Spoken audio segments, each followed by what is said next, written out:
Consumerism. I'm sure we've all heard that word at some point in our lives and how it's taken over the world and probably leaving your wallet 50 times lighter than it usually is. Today, I'm going to be talking about my story from consumerist to not consumerist. You could call me a minimalist, but more on that later. Growing up, I had a mom that was pretty much the definition of consumerist. I wouldn't know it at the time, but my mom would pretty much have the latest tech. Delivery packages would come in and day out like it was a part of a daily routine. And naturally, I came to pick up on a lot of those habits as well. I'd buy things, realize there's a version of that product I had just bought that's marginally better, and quickly find that the thing I had just bought is somehow less valuable than it was 5 seconds ago. I remember the excitement of getting my first phone, the iPhone 6S. I mean, look at this phone. I still think it looks pretty good. For days leading up to the purchase, I must have watched a million reviews. And when the day finally came and I had that baby in my hands, I was over the moon. I played with it for hours, bragged about it to my friends, and when my classmates saw I had the new iPhone, everyone would huddle around me and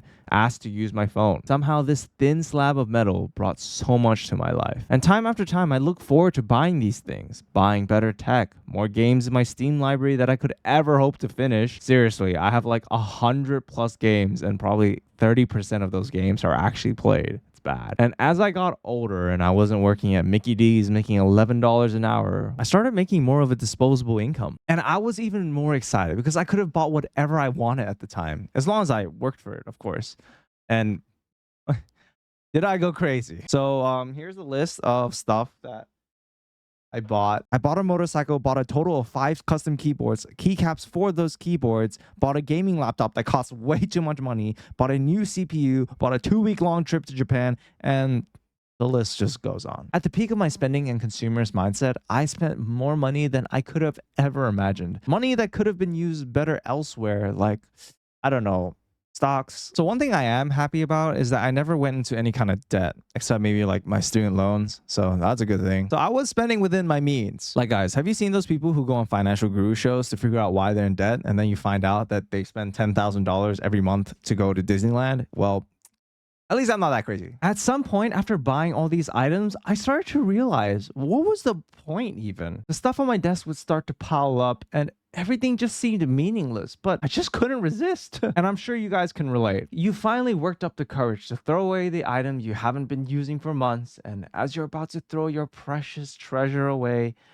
your subconscious comes out of nowhere and it says to you, oh, I'll probably need this later. Or maybe you're doing some spring cleaning, and as you're about to put your precious item in your bag, your subconscious yet again comes out of nowhere and it says to you, oh, but this has been with me for so many years, I couldn't possibly throw it. And excuses only take you so far, because I realized if I was going to keep this up, I'd have a house filled with meaningless things and eventually probably a meaningless house. But these feelings weren't enough for me to change, because when you've lived a life like mine, thinking that every single item that comes into your life might serve a purpose, where do you even begin to start throwing things away? Where do you even begin to know what you do and don't need? It's so hard, especially when you haven't even lived on your own before. But that's when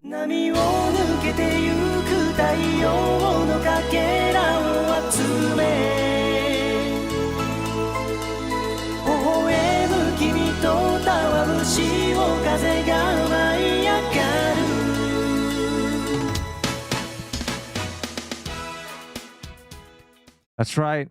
Everything changed when I moved to Japan. See, if you didn't know, I moved to Japan in 2024, and it was my first time I had ever moved out, let alone moving to a different country. And it was a stressful experience. And by some miracle, I was able to find my first apartment. I moved in, lost my keys in the first week, found those keys, and finally found a place to settle and call home. And I don't know if you guys watching have ever moved out before. Some of you may have, and most of you probably not.